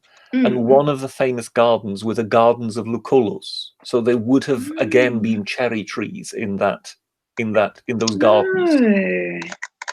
I love that. Oh wow, I'm going to look that up. Oh, cherry tree gardens. That's very charming. It's strange because we think of sort of staple produce as just being always having been around. Well, I always thought that about strawberries. I mean, I think the peach is supposed to be Chinese. The apricot is supposed to be from somewhere like Armenia or Azerbaijan. The apple is believed to have come from Kazakhstan. Oh. So you can sort of see. Well, sorry, the English apple orchards. Oh no, you're not going to ruin cider for me. Cider with Rosie. Well, that's why via Kazakhstan. That's why people say that the whole story of the Garden of Eden with the apple from the tree could not have been an apple, because at the time the apple wasn't available. Of course, they call it the fruit. Yes, Isn't it fruit in the Bible? Is it not? Yes, it is fruit. It's not named specifically. I think it's a more as with lots of things in the Bible. It's not the snake is not necessarily the devil. It's just mentioned as a snake. It's a lot of stuff that got put in the 17th and 18th centuries, a kind of interpretation. But it's meant to be symbolic. It doesn't matter. whether it's depicted as an apple. Of course, we all know, thanks to what is it, the pub landlord, the comedian Al Murray. Al Murray. God is British, and if God wanted it, and if British God wanted it to be an apple, it would have been one. So it's not. Do you think it was a? It's typically represented as either a passion fruit or a pomegranate. I mean, it's also worth pointing out, when you mention sort of, the apple orchards of Britain and whatever, that, I mean, in the south of England, I mean, there was apple orchards everywhere. And of course, now, you've got sort of industrial growing of apples in South Africa, in New Zealand, in France. And in a way, we were once again, as per usual, the architects of our own undoing. Because I think it was somewhere in the 50s and 60s where we we had kind of like a national institute for horticulture or whatever, look into apple growing. And essentially what they tend to do is they tend to graft branches onto an existing stem, if you know what I mean, in order to grow the apples. So they kind of worked out exactly which were the best types of stems to plant, and which were which were the best types of branches to graft on in order to get the correct fruit and this and that. And they standardized everything. And lo and behold, we then created the standards according to which the other nations could absolutely murder us in industrial growing. So all these kind of, French massive orchards that started planting Golden Delicious and Granny Smiths and whatever, that was all down to precisely the standards we had created. We effectively created the world standards for apple growing, with which then the other nations could completely trounce us. Had we not done that, we would have just remained dominant in that field completely. I love the idea that this is another British aspect of British culture, is that we come up with things and then and it becomes the world standard, that we impose ourselves on various aspects of the world and come up with the rules and come up with the standards, and even to our own detriment. To our own detriment. I mean, in sport, you just go, what are you lot doing, just running around aimlessly like that? No. You need 2 teams of 11. You need a ball. You need. I think the best example ever of our basically trying to manufacture our own doom is the creation of the dreadnought. Yes. We basically created a type of ship that made our entire fleet obsolete. So here we were, the greatest naval power on Earth, and we created a ship that basically made our own fleet obsolete overnight. Oops. And then we did it again with the invention of the aircraft carrier. Yes. And then we did it again with the invention of the tank. But I just love the way that, no, you can't grow apples in this higgledy-piggledy ramshackle way. No, there are rules, and these are the standards. Yeah, and of course, therefore, we then created standards and standard growing procedures and everything, how far the trees need to be apart, and so on. And therefore, we created kind of like the model of this is the ideal way of doing it. And not only this will create the optimum amount of crops, but these are also the things that will sell best in the British market. So effectively, within a few years, our supermarkets were completely flooded by French and New Zealand and South African produce. We did a funny thing like this as well with garlic, which is really funny because the Scottish garlic industry had a bit of a boom about 15 years ago, and none of the supermarkets in the British supermarkets would take any of this Scottish garlic because it was too big. It was too big. The cloves were too there, and it was too strong. So how Scottish is that? So they were too good at it. They were too prodigious. So they ended up selling it abroad, but it was just like, oh, for goodness sake! Like I'm talking about a clove that was like a fist, not these tiny sprigs we get. Garlic cloves as big as your fist. Can you pop that in a deep fat fryer? But that is kind of wonderful, for having a talent for growing something that nobody but a few select foreigners wants to eat in your country. It's like I'm trying to remember where it was, but there's a particular patch of land, and you have to justify your use of the land in order to buy the farmland. You're not allowed to develop it; it has to remain farmland, and you have to justify it in order to get the house. Now, my friends really liked this particular house, and they were like, "Do you know what we'll do? We'll grow olives, because no one's ever grown olives in Britain, and they don't grow well here." Yep. So what we'll do is we'll say we're going to try an olive farm. It'll fail, and then we tried and failed, and we get the house anyway.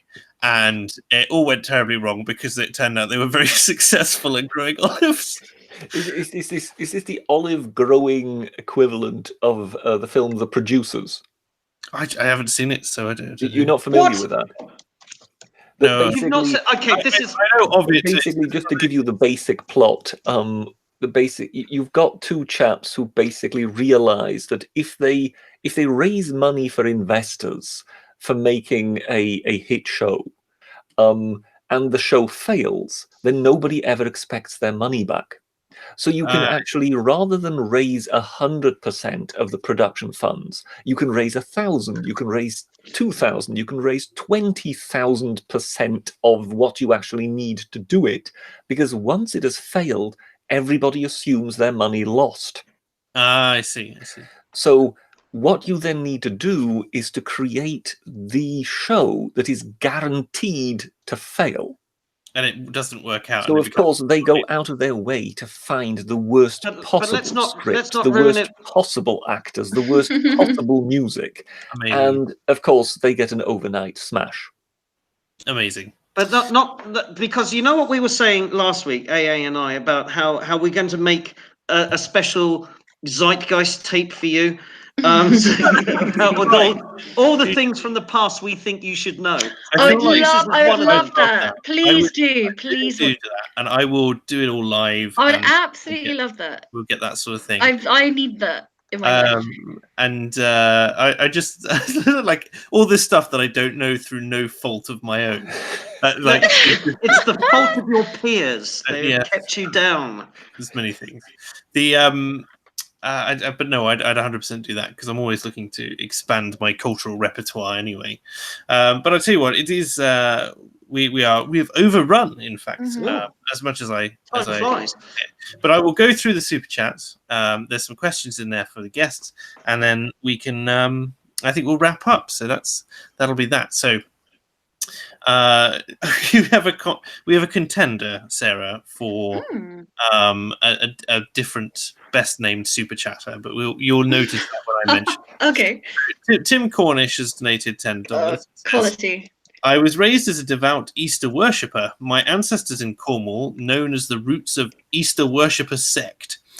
So thank you for that. Dr. Martin Luther Pepe chiming in, always the eternal fence sitter Britisher. We don't know what that was in. Oh, I know, that was in regards to the that was regarding the Obama tweet, no doubt. Yes. And here we have, ready, Sarah? Mr. Mac Daddy Poontang and says, is there a massive glass pyramid on Notre Dame yet? Oh yeah, this was the stupid thing where they said we should have a minaret or a spire. Like, minaret? They never said that. Or we should replace the spire with like a needle. Somebody is suggesting, why not just a glass roof, and then where the spire would be a kind of viewing platform, and then a glass spire up from there. Oh, that's one I've heard. But the other one was this needle, and it was just like, so exactly like the pillar that goes up from the top of a mosque, then with the speaker on top. Well, it is kind of worrying, because the French are quite serious about their modern architecture. And it's always, the outcome is always ghastly. Anybody who's ever seen La Défense, oh goodness me, you know, you look at things like that and you just go, oh, good God, no, please not. And therefore, it's this kind of strange snobbery of modern architecture, which I also see in modern art.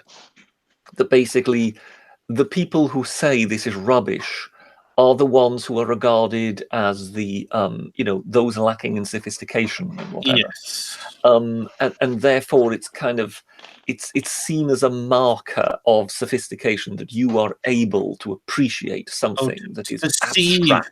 To perceive the message within. Yes. In fact, the more the message is personal and individualized and different for every person, the better.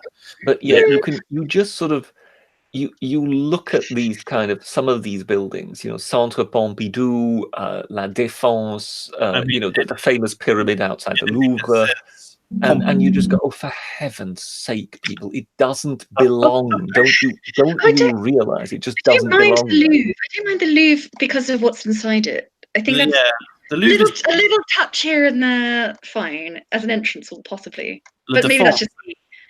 I quite like the prism idea, the sort of glasshouse, Victorian glasshouse prism idea. But yeah, I mean, I wouldn't go any further than that. Sorry. It's like they watched a bunch of 70s dystopian science fiction films and said, that's what we need. We need to make Paris look like the set of Logan's Run. That's They could just have the Catholics like swirling around it when it comes time for them to be chosen at the rapture. Well, yes, because it sort of goes back to sort of, we can't just restore something to what it looked like before it was damaged. Reflect. Because you know we must it must stand in the present day context. You know, and you just think, well, but it's an ancient building. You know, how can you do something like that to an ancient building? But also the time frame that he's specified, like he wants it done in 5 years, and like all the architecture experts are like, look, you're looking at 20, 30 years worth of work here, minimum, even with modern. Well, it kind of depends. I think when it comes to the restoration of the cathedral, you know, given that it was already in such bad repair, so when it comes to stonework and things like that, yes, that takes 20 years. When it comes to giving it a new roof, something like that is perfectly doable in 5 years. Yeah, I like the way that the French used to do this, because I've been to Lyon and also down to Avignon, and I've seen the Roman Pont. I think it's called the Pont Neuf. It's the huge aqueduct that's just outside of Avignon. Yeah. And what it is that this was restoration work that was done in the 19th century. And they tried to get it. They put replacement stones in here and there and found a lot of the original masonry lying around and put it back on. And they restored it to the best of their knowledge of how it would have been in Roman times. But in a typical French way, they would put a capstone on it that said, restored by Napoleon III. And I think that's probably what Macron should do, is commission something that is trying to get to the original of Notre Dame as close as possible, and then put on the capstone, restored by Emmanuel Macron. Yes, and that'll be good enough. I would have absolutely no problem with, you know, a bit of a sort of a vanity plaque somewhere. But I think, yes, it should be done in the manner, you know, in the manner it was there before.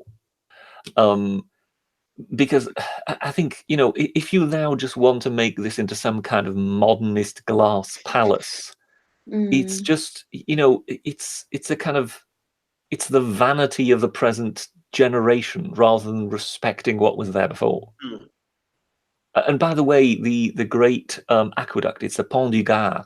Pont du Gard. Yes. Yeah. And it's stellar, isn't it? I mean, it is unbelievable amazing that someone built that at that time. And what's great is that when you approach it through the sort of footpaths, you can't really drive to it. So you have to take all these footpaths, and you're going through kind of lavender and olive groves, and you turn a corner and boom, it's there. It's just you see it instantly in one go. It's not like you see it off in the distance getting closer. Turn a corner and it's there in its full glory, making it even more impressive. And you have you look at something like that, and you can't help the nagging suspicion that more than likely the military built it. Yeah. Because you see, back then, towns and whatever would obviously wish to commission work like that. So they'd obviously, through trade or whatever, they'd made quite a bit of money. Now they want to have an aqueduct or whatever. So now who do you commission to build it? And it basically, sort of private contractors back then had terrible reputations.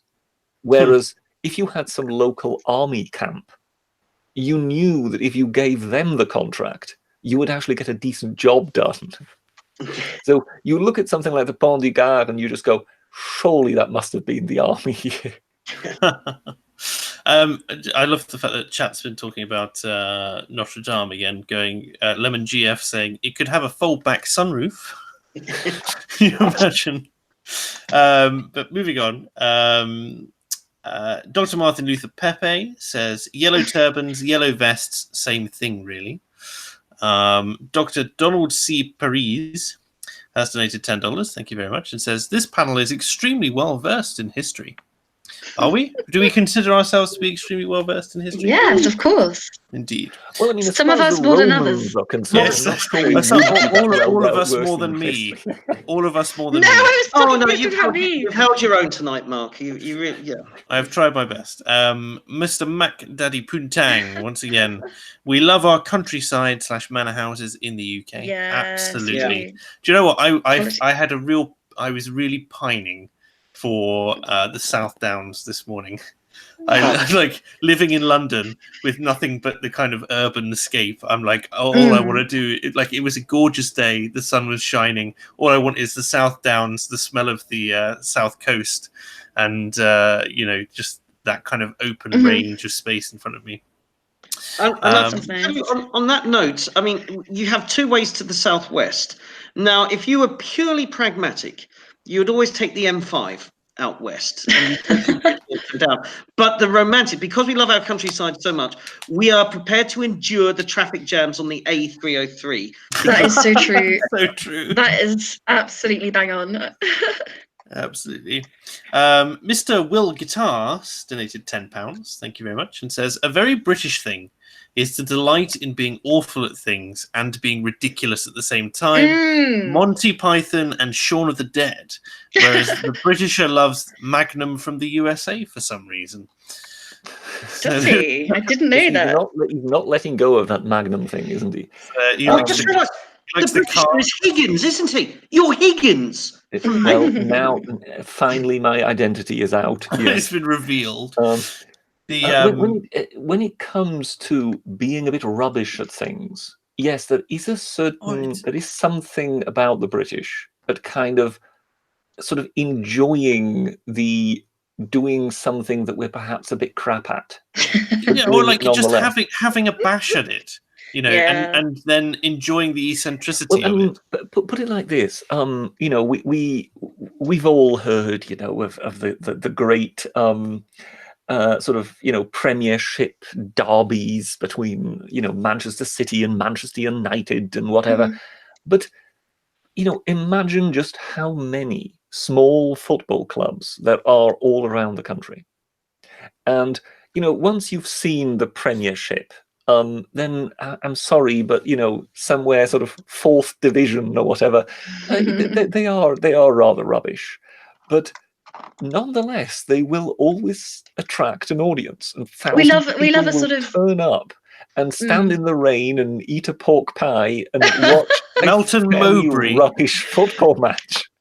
Another thing in entertainment terms that is like that is Blake's 7, which might have been the best written TV show with the worst production values in TV history. If anybody remembers Blake's 7, it just looked appalling. The set design, the costumes, the effects were all rubbish, but boy, did the actors and the script writers give it their all.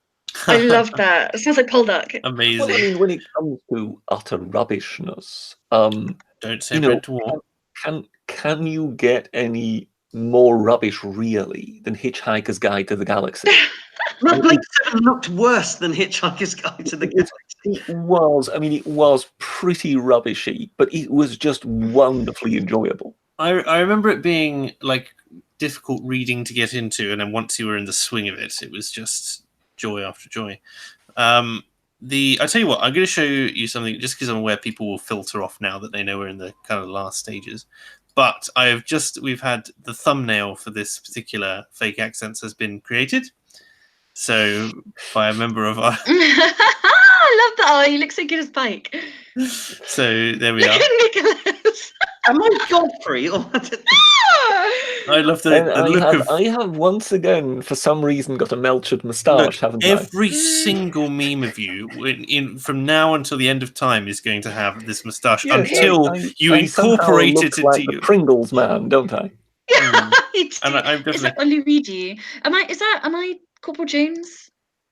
Yes, I think you're Corporal Jones. Yes, yes, with all the medals. I tell you, I'm regretting releasing this mid-shave mustache pic to the. I love that. Yeah, I still say it's Nigel Mansell. Of course you do. I say it's Tom Selleck. It's a mixture between Nigel Mansell and Jolly Stalin, yes. Is your answer still who is Nigel Mansell, or do you by now know who Nigel Mansell is? Yes, I now know who Nigel Mansell is. But in this Dad's Army analogy, would AA be Air Raid Warden Hodges? Yes. People have been pressuring me to release. Like I took a number of snaps of myself with different beard styles as I was shaving, and people like an EJP, who's one of the premier members of my Discord and a patron, is like, he's just like, what will it take for me to get these other images? Because he wants them so bad. I was like, he was like, I'll give you anything. I was like, okay, anything. I'll have £10,000 then. Thank you very much. And he was like, I don't have that. If I remember, it's that sort of approach that got you to promise that you would have a certain avatar. This is why I no longer promise things that are feasible in any way, shape, or form. Thing to do for $100. Oh goodness me! But yes, that's going to be the thumbnail for this Fake Accents. Fantastic. Who did that one? That was the Grand Duke of Middlesex, another patron. Absolutely fantastic. So thank you very much for that. I think I've noticed I was turned into some kind of gin bottle avatar there, to be honest. I always find it worrying to see these things. Who knows what goes on in that thing? So where were we? Sitskoen has donated £5 or so, and in Danish kroner, and says, does that mean they delight in being bad at being a proper people of law? Anyone know what that was in regards to? Does that mean they delight in being bad at being a proper people of law? It's more than likely a reference to the abysmal state of law our nation's legislation is in by now. Entirely. Including the fact that we are suddenly taking to trying to lock up comedians. Yeah, I don't know, I'm just guessing here. The deep law, which is populated by loads of Americans and Australians who think we Britishers are soft and we're milked. Oh dear. He's donated another 50 kroner, and says the Scots never did anything but deep fry Mars bars. Gross. And cream eggs. Well, they can do deep fried garlic now. Mr. McDaddy. And steal the patent on telephones, of course. Oh, Britisher, are you still going to be salty over that? It's been how many years now? Graham Bell got there first. Mr. McDaddy Puntang says, I would eject every brutalist into the sun.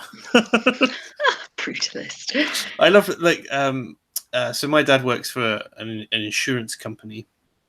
And they've got a lovely building, but their parent company, and like the parent, they're designed to ensure charities, not-for-profits, like they're really engaged with the community. It's all like colourful and bright and so on and that sort of thing. And the main office is this massively brutalist building in the middle of Gloucester.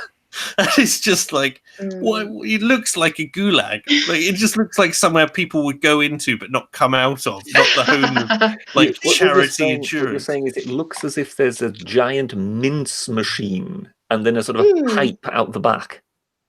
Basically, yes. The architects, they gathered together in the late 50s and 60s and said, let's call ourselves the Brutalists. I mean, that's just like, German sounds kind of cool on their uniform. That's very true. Tailed features being salty in the chat and saying the Scots invented the Western roll. Probably did. Next The to the Roman. people are also saying doubt. There you go. So the Harry channel has donated $7.78, saying, "Here's enough money to buy yourself a $5.99 GBP membership to Shave Club UK or beer. Beer is good too." So thank you very much for that. Lil Aotiero, I can never pronounce your name. Lil Aotearoa has donated $5 New Zealand dollars and says, "Feijoa are the best fruit ever." Feijoa? Do we know what's a feijoa? I have no idea. I'm gonna have to. I'll look this up and then. Oh, here we go. So if I again share the old screen, here we are, and this is what a feijoa looks like. Apparently, has anyone had these? Nope. Looks foreign. No. It looks like a mixture between a banana and a kiwi. Yeah. And a lemon. It's just weird. A lime. Very. Yeah, I probably should have gone with that given the coloration. But no, interesting. May have the Guardian are promoting it. I'm not touching that stuff. May have to try that one. Then what do we have? So we've got Mitch. Are the Scots going to be? Are the Scots going to be growing feijoas the side of a fist anytime soon? Of course. Yeah. Like if you tell them they can't do it, they'll find a way. Feijoas are big as a fist. And they'll grow it out in the open, no greenhouses, like just through pure spite. It on will the grow. north slope of Ben Nevis. Yes, exactly. Mitch has donated £2. Thank you very much, and says, "I think we should call Britisher the Romaner." But I misread that at first. I thought it was like the Romona. I was like, oh no, Ramona. It's no doubt because I get basically to get around a lot. Yes. I mean, what you do in your private life, Britisher, when I'm not looking at your brain case, is up to you. Well, he's obviously the Romano Britisher. He was one of the ones that stayed after 10 AD, whatever it was. Well, you see, some people at that time just referred to me as Reotamus, but close enough. No, that's once again completely over everyone's head. That's believed. It's believed to be the possible origin of King Arthur. Oh yes, the whole Ambrose. Heard of him? Yeah. Well, I'm aware of his existence. I know King Arthur, sure. If only in mythological form. Dr. Martin Luther Pepe says, "When is the Roman top trump stream, Britisher?" Yeah, but we know Trajan would win everything. Trajan. Well, I mean, what was it the Senate said whenever they crowned a new emperor? They wished that the new emperor was going to be as lucky as Augustus and as good as Trajan. So that should really say everything, shouldn't it? You have to have a category in Roman top trumps of plots against them.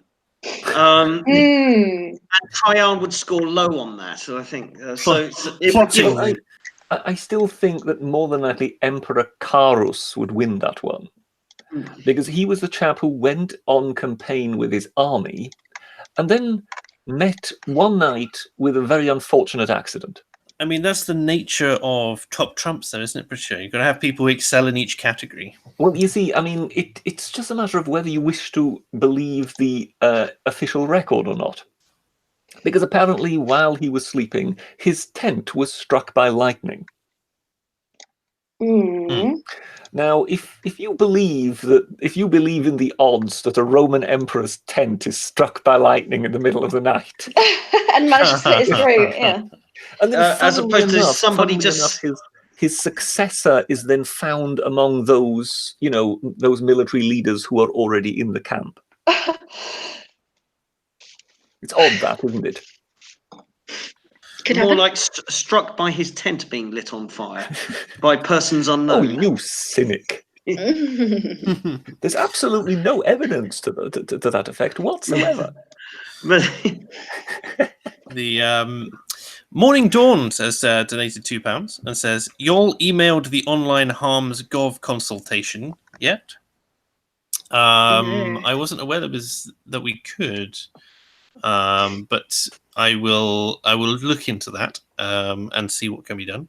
I've just had a message from Sargon actually asking me to do the stream with UKIP on Friday. We'll see how that goes. Bent. That Indian dude has donated $5 and Rubber's never coming on this stream again. But he says, my condolences for Sri Lankans, the best South Asian country by a mile. Probably not a compliment. Appreciate that. Aaron Hook says, don't tell him, Mark. And Mr. Gently Benevolent says, don't tell him, Mark. Clearly should be the title. I presume that's of this particular stream. I presume that's to do with Nigel Mansell. No, oh my Pipe. goodness! Oh, It's Pipe. another thing we Oh have my to goodness. introduce you to. Mark, Yeah, I know that one. I know think it. It just went completely over my head. I think we have found the name for this stream. Do tell. Do tell. Stupid boy. Oh, poor Mark. Oh, don't poor Mark me, Sarah. Oh, poor minion Mark. Oh, for goodness sake! Like you love it. we have a Cheer up. I'm cheery as anything. It's been a good stream. There is a if I see here, there is Minion PI in Discord, which is being done now. That's great. So there's that. Shouldn't I be standing in the background in my shorts with a miniature cannon? Oh, you can't expect these people to do everything, but I'm sure we'll. I'm sure that will be. I will put that to good use. And finally, little Aotearoa has said it's pronounced Fijoa. They make amazing crumbles, muffins, and scones. So there we go. Can I just say at this point, sitting in tonight, over this Easter weekend, I've had my mum come and visit and stay with us, and she's been listening in on the show because I've had to explain to her what a live stream on YouTube is, and she's absolutely loved it. And she says, you guys are all brilliant, and she's gone to bed now, but she absolutely loves sitting in and listening. She obviously said that we're all brilliant, but that some of us were more brilliant than others. Yeah. That's the equal way, Napoleon. Was she listening this evening? Was she? She was sitting at the other end of the table where I've got my computer. Hi, Rubber's mama. Bless her. Yeah, well, she's gone to bed now. Well, when she listens to the rest of this tomorrow, we'll clearly. Whereas my wife goes, "Oh, that's nice, dear." Oh dear. Well, on that rather cheery note, it is time to end. But thank you very much to the chat for tuning in, and thank you very much to my guests. So thank you for joining us, Sarah. Thank you for having me. Thank you for joining us, Rubber. Thank you. And Mum says hi as well. And as always, thank you very much for joining me, Britisher. It was an honour and a privilege. Marvellous. Take care, everyone. Have a fantastic week, and good night. Bye. Toodle pip.